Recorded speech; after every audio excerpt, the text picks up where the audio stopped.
Hello students, in the earlier video we have completed the first lessons, a day in the ashrams, 4 paragraphs. Let's move to the 5th paragraph. In the earlier video we have learned that the boys in Shantiniketan are very few in each class. 8 to 10 boys discuss with their teachers and education was carried through conversation. They meditate in the morning, choristers sing around the ashram. The day begins with the song of the choristers. That all we have learned. Let's move to the 5th paragraph. In the 5th paragraph, first read the paragraph. When the morning work is over, the boys bath and go to their meal. After completing or after discussing the morning work, whatever their doubts were there with their teachers, after completing the morning work, the boys bath. They used to have a bath and go to their meal. Meal means lunch. Meal means here lunch. After completing the morning work, सकाळची कामं सगळी उरकल्यानंतर म्हणजे शिक्षकांची चर्चा केल्यानंतर, आपल्या ज्या काही शंका आहेत त्या सगळ्या समजून घेतल्यानंतर, मेडिटेशन केल्यानंतर, ही सगळी सकाळची कामं संपल्यानंतर ती सगळी जे मुलं होती आश्रमामधली ती काय करायची, अंघोळ करायची, have a bath and go to their meal, आणि ते लंच घ्यायचे, जेवण जेवायचे ते दुपारचं. About 2 o'clock in the afternoon the classes begin again. After completing the bath and lunch, about 2 o'clock in the afternoon, दुपारी आणि पुन्हा 2 वाजल्यापासून the classes begin again. The classes start again. पुन्हा क्लासेसना काय व्हायची, सुरुवात व्हायची, पुन्हा त्या आश्रममधल्या क्लासेसना सुरुवात व्हायची. But at this time the work is chiefly with the hands as well as with the mind. But at this time, परंतु ह्या वेळेला जे क्लासेस होते ते मुख्यतः कशावर होते, हातावर आणि आपल्या डोक्याचा वापर करण्यावर आधारित होते. हाताने करायचं काम किंवा डोकं चालवायचं काम त्या वेळेमध्ये केलं जायचं दुपारच्या वेळेला. म्हणजे पुस्तकं वाचली वगैरे नाही जात होती, तर त्यांना काहीतरी काम दिलं जायचं. What type of work they used to do, ते कोणत्या प्रकारचे काम करत होते ते आता त्यांनी इथं पुढे दिलेलं आहे बा. Handiwork is practice. What type of work is practiced in the afternoon? Handiwork. What type of work? Handiwork. Handiwork means the work that is done with the hands. Work that is done with the hand. एका हाताने, आपल्या हाताने केलं जाणारं काम, हस्तकलेचं काम, हे त्या दुपारच्या वेळेमध्ये घेतलं जायचं. Handiwork is practice and the boys, now look at the word boys, B-O-Y-S apostrophe. When you are using the apostrophe for a plural noun, that time after S apostrophe is added. After S apostrophe is added. You have to remember this. The boys' own natural tests are very soon discovered. The boys' own natural tests. Boys म्हणजे मुलांचे, positive नाव झालं इथं, apostrophe S आलेलं आहे. The boys own, स्वतःचे, natural taste, त्यांची नैसर्गिक आसक्ती कोणत्या कामामध्ये आहे. Natural taste are very soon discovered. तिथल्या शिक्षकांना, तिथल्या लोकांना आश्रमातल्या समजायचं की ह्या मुलाला कशामध्ये रस आहे. एका मुलाला पेंटिंगमध्ये रस असेल, एका मुलाला काहीतरी भरतकाम करण्यामध्ये रस असेल, एका मुलाला काहीतरी विणकाम करण्यामध्ये रस असेल. अशा वेगवेगळ्या कामांच्या मध्ये कुठल्या मुलाला कोणतं टॅलेंट आहे किंवा कुठल्या मुलाला कशामध्ये रस आहे हे लवकरच समजलं जायचं. डिस्कवर्ड, शोध लागला जायचं, समजलं जायचं, discovered. Some prefer carpentry. Prefer means to choose or to get interest in. एखाद्या गोष्टीमध्ये रस घेणे किंवा ते निवडणे. ओके. Some prefer carpentry. काही मुलं काय निवडायची, कार्पेंट्री. कार्पेंट्री म्हणजे काय, whatever work we do with the furniture, जे फर्निचरच्या संबंधित जे काही काम आहे, सुतार काम आहे, त्याला कार्पेंट्री म्हणतात. सम बॉईज प्रिफर कार्पेंट्री. काही मुलं सुतार कामामध्ये व्यस्त असायची, ज्यांना सुतार कामाची आवड होती. Others prefer mechanical work. काही यांना यांत्रिक जोडणी जी असते त्याच्यामध्ये रस असलेली मुलं ती काम करायची. others enjoy spinning and weaving. थोडी मुलं स्पिनिंग विणणे, स्पिनिंग म्हणजे विणणे, विविंग म्हणजे पण सुईने किंवा धाग्याने विणणे, या दोन्हीमध्ये त्यांना काही जणांना रस असायचा, spinning and weaving. Others become skilled draftsman or painters. Draftsman, a designer or one who makes plans. एक अशी व्यक्ती जे योजना आखते, मग काही जणांना योजना आखण्यामध्ये आवड असायची, त्यांनी ते काम करायचे. और पेंटर्स, पेंटिंगचं काम सुद्धा ते करायचे. अदर्स अँड म्युझिशियन्स, आणि काही जणांना संगीतामध्ये रुची होती, ते मुलं संगीताचं, संगीत शिकण्याचं किंवा संगीत वादन करण्याचं, त्यामध्ये त्यांनी एखादं म्युझिकल इन्स्ट्रुमेंट वाजवायचे, असं वेगवेगळं काम ते करायचे. So in the 5th paragraph, after completing the morning work, the boys will have bath and go to their meal, and about 2 o'clock in the afternoon the classes begin again, but this time what type of work was practiced? Handiwork was practiced, but this time the work was mainly with the hands as well as mind, and their talents were soon discovered by the teachers. Some prefer carpentry, some prefer spinning and weaving, some prefer music, some prefer painting. So their talents were searched, and according to their talent the works were allotted to them. त्यांना सगळ्यांना त्या त्या प्रकारचं काम दिलं जायचं. So this is the 5th paragraph. Let's move to the 6th paragraph. There is very little book work in the afternoon. In the afternoon you feel lazy. You feel lazy. So there is a very little work, book work, very little book work in the afternoon. दुपारच्या वेळेला पुस्तकांशी संबंधित खूप कमी काम असायचं. जास्तीत जास्त काम हे त्यांना हाताने करायचं किंवा हस्तकलेचं काही असेल ते करण्याचं होतं. School is over about 4 o'clock in the evening. संध्याकाळचं 4 वाजता शाळेच्या क्लासेसचं वेळ संपायची. And then there is a rush to get first into the great open fields for football. And then there is a rush after completing the classes at 4 o'clock in the evening. There is a rush म्हणजे काय, गर्दी, मुलांची एकच गर्दी असायची, to get first on the field. ग्राउंडवरती पहिला जाण्याची, आपण पहिला पोहोचलं पाहिजे अशी त्यांची गर्दी असायची, आणि पहिला ते पळायचे कुठं, मैदानावरती. ग्रेट ओपन फील्ड, खूप मोठा मैदान आहे, त्या मैदानावरती ते जायचे फॉर फुटबॉल, फुटबॉल खेळण्यासाठी ते जायचे. Our Shantiniketan boys are famous everywhere for their sports and games. Not only about the studies, the Shantiniketan boys are famous in sports and games also. Our Shantiniketan boys are famous for games, sports and games. Sports and games. Our Shantiniketan boys are famous for sports and games.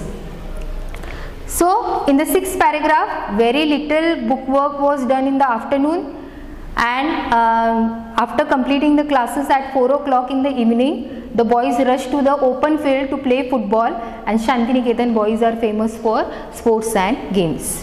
7. In the evening at sunset, संध्याकाळी at sunset म्हणजे सूर्यास्त, they return from the fields, ते मैदानातून वापस आपल्या ठिकाणी आश्रममध्ये ते वापस यायचे. and sit down once more, आणि पुन्हा एकदा ते बसायचे. खेळून आल्यानंतर ते पुन्हा ते शांतपणे बसायचे. for a short time to meditate in silence, थोड्या वेळाकरता मेडिटेशन, ध्यानराधना करण्यासाठी ते पुन्हा बसायचे. म्हणजे आपल्या कामाच्या सुरुवातीला in the beginning of the day they start their day with the meditation, and after completing their work or classes in the evening they end their day with meditation. म्हणजे सकाळची सुरुवात पण त्यांची मेडिटेशननं व्हायची, आणि संध्याकाळचं आपलं काम संपल्यानंतर सुद्धा त्यांची शेवटसुद्धा, दिवसाचा शेवटसुद्धा हा मेडिटेशननं व्हायचा. हे खूप महत्त्वाचं आहे. So this is the 7th paragraph. Let's move to the 8th paragraph. As night comes, after evening as night comes, जेव्हा रात्र व्हायची, fairy tales are told. There should be some entertainment in our life. Nowadays we watch TV, computer, mobile phones are easily available with us. But in those days, in the ashram, for the entertainment, fairy tales are told at night. As night comes, जेव्हा रात्र व्हायची, fairy tales are told. Fairy tales Parikatha, TALES tales. इथं TALES tell म्हणजे story, TAIL tail म्हणजे शेपूट. दोन्हीमध्ये फरक आहे, हे लक्षात ठेवायचं आहे. फेरी टेल्स आर टोल्ड म्हणजे परिकथा सांगितल्या जायच्या. Short dramas are recited. Recite, sing a poem or a story from memory. लक्षात ठेवून एखादी गोष्ट किंवा एखादं गाणं न बघता सांगणे, त्याला म्हणतात रिसायटेशन. त्याला काय म्हणतात? Recitation. Short dramas are recited. छोट्या छोट्या नाटुकल्या किंवा छोट्या छोटी नाटकं जी होती, ड्रामा जे होते, ते एकमेकांमध्ये ते रिसाइट करायचे, पाठ करून, डायलॉग पाठ करून ते नाटक सादर करायचे. Our Gurudev songs are sung. आमच्या गुरुदेवांचे, who was Gurudev? Rabindranath Tagore. As I told you, Rabindranath टागोरांची गाणी म्हटली जायची. Our Gurudev songs are sung and different school gatherings are held. Different school gatherings, वेगवेगळ्या क्लासचे वेगवेगळे school gatherings. You have annual gathering every year. आपण जसं शाळेत स्नेहसंमेलन साजरं करतो, तसं वेगवेगळी स्नेहसंमेलनं तिथं साजरी केली जायची. म्हणजे त्या ग्रुपनं छोटं आपलं एक नाटक, आपलं गाणं असं व्यवस्थित त्यांनी सादर करायचं, असं त्या शाळेमध्ये होतं, त्या आश्रममध्ये होतं. समजलं? In the 8th paragraph what we have learned? As night comes, fairy tales are told, short dramas are recited, our Gurudev songs are sung, and different school gatherings were held. Okay, so this is the 8th paragraph. 9th paragraph, last paragraph. By 9 o'clock, all are glad to retire to rest. By 9 o'clock, all are glad. Glad is the most important word. When you retire to rest, you should be glad. You should not be sad. Okay. By 9 o'clock, रात्रीच्या 9 वाजता, all are retire. आता इथं रिटायरचा अर्थ म्हणजे विश्रांती घेणे किंवा आपल्या काम थांबवणे. To take a pause in a work is called retirement. आता रिटायरमेंट म्हणजे आपल्या कामातून विश्रांती घेणे, ते वेगळं.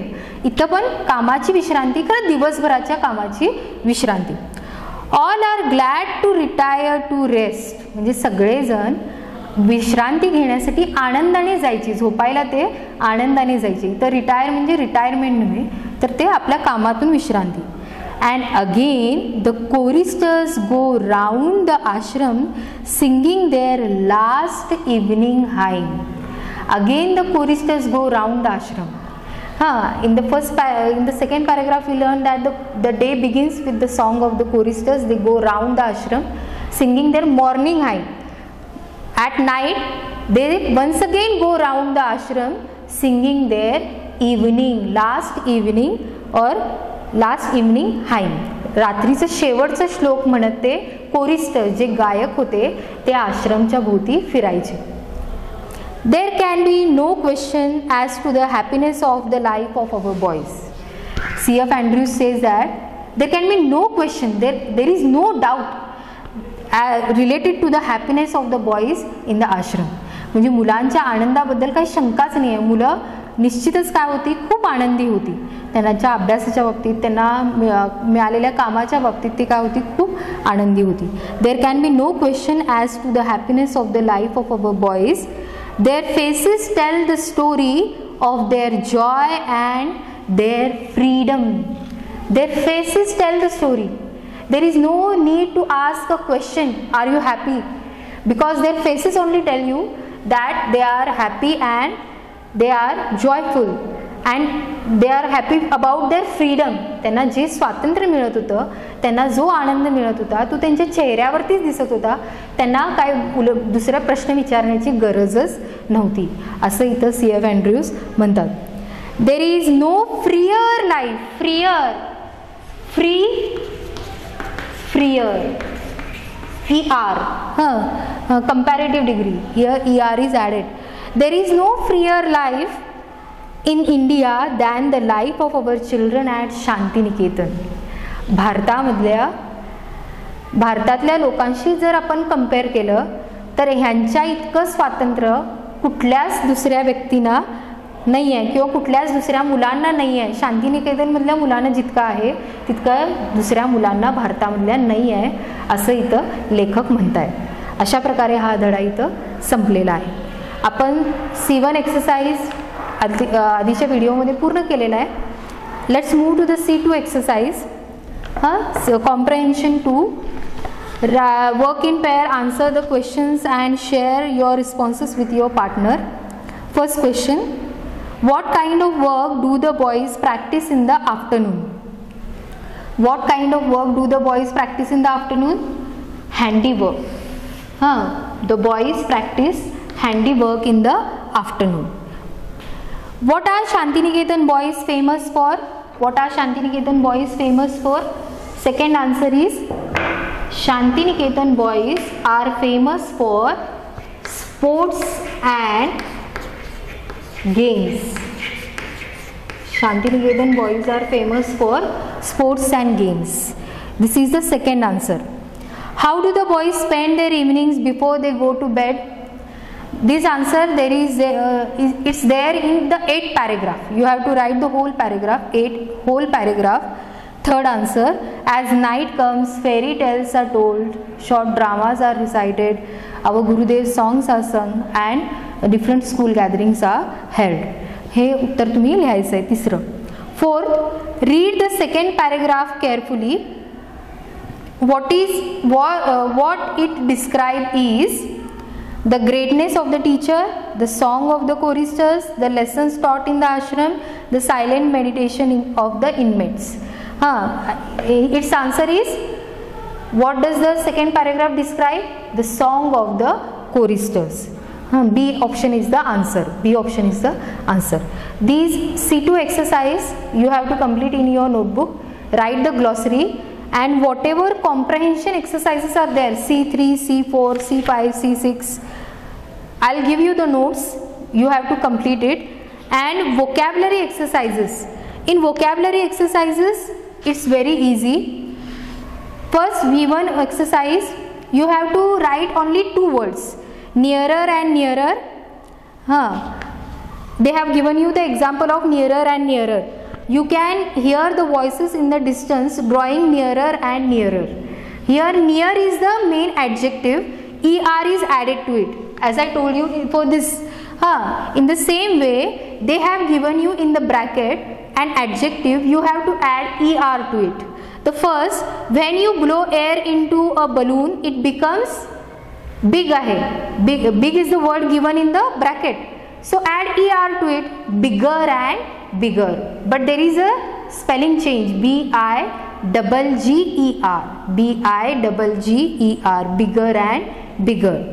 As the train approaches the station, the sound of its whistle becomes, आता लाऊड आहे शब्द कंसामध्ये, काय होणार? Louder and louder. L-O-U-D-E-R, louder and louder. Third is different one. If you practice harder and harder you will feel, much is the word given in bracket. Much is a positive degree, its comparative degree is more. You have to write there more. More and more confident to solve the problems. More and more confident to solve the problems. Fourth, man has been constructing, tall is the word, taller and taller buildings in the cities. Taller and taller buildings in the cities. Okay. As you move away from the tree, it looks smaller and smaller. Er you have to add to the word. This V1 exercise you have to write in your notebook. V2 exercise, some others. In the first blank you have to write some, in the next blank you have to write others. For example, you can see shining objects in the sky at night. Some of them are planets, others are stars. There are many fruits in the basket. Some of them are mangoes, others are bananas. After the bell, some boys went out to play, others went home. There are few books on the table. Some of them are textbooks, others are not. Some of the apples in the basket are good, others are bad. Understood? This you have to write. And this one you have already completed. When V3 exercise you have already completed when I taught you about the prefixes, confusables. I have taught you. You have already completed it. Homophones. I have taught you about homophones. This exercise you have to complete. And antonyms you know: rich, poor, tall, short, strong, weak. W-E-A-K, weak. Soft, hard, H-A-R-D. Remember, forget, F-O-R-G-E-T. Prefix, suffix I have completed. I have taught you about the prefixes and suffixes, and you have completed that exercise. Others I will send you the notes. So these all notes you have to complete in your notebook with a proper and neat handwriting, and start preparing the answers. Start reading the answers. Thank you.